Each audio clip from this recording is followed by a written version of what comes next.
जब भी कोई जियो पॉलिटिकल अपहीवल होता है तो जियो इकोनॉमिक्स का भी अपहीवल होता है। जो विश्व में जितने चेंजेस आ रहे हैं, अमेरिका का जो अपना एक तरफा डिसीजन मेकिंग है, उसकी वजह से जियो पॉलिटिक्स भी चेंज हो रहा है। विश्व का जो पॉलिटिक्स है वो चेंज हो रहा है। विश्व के जितने ब्लॉक्स बने हुए थे वो सभी में एक तरह से एक अफरा तफरी मची हुई है। इंडिया एक भारत का अपना एक वजूद है, अपना एक ग्रोथ रहा है और आज अगले 5 सालों में भी भारत विश्व की सबसे तेज गति से बढ़ने वाली एक इकोनॉमी के रूप में उभर के आने वाली, ऐसे कई संस्थाओं ने प्रिडिक्ट किया हुआ है। तो मुझे लग रहा है कि भारत एक तरह से ये जो जियो इकोनॉमिक्स में जो एक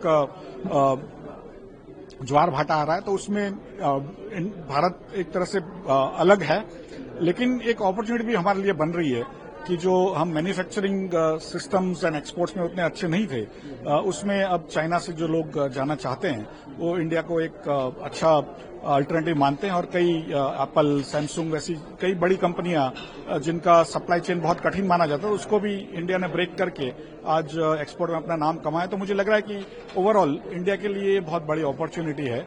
और कई इंडियन कंपनीज, जैसे मैन्युफैक्चरिंग में हमारा उतना दबदबा नहीं था, आज कई जो लिस्टेड कंपनियां हैं वो मैन्युफैक्चरिंग में बहुत अच्छा कर रही है और आगे जाकर भी करेगी, क्योंकि हम सिर्फ सर्विसेज इकोनॉमी में माने जाते थे एक्सपोर्ट्स में।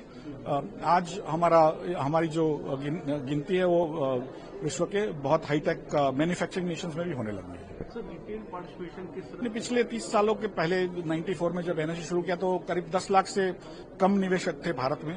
आज 11 करोड़ से अधिक निवेशक है, तो 110 गुना वृद्धि हुई है। और आज भी हमने एक तरह से सरफेस को स्क्रैच किया हुआ है, बहुत डीप जाना है।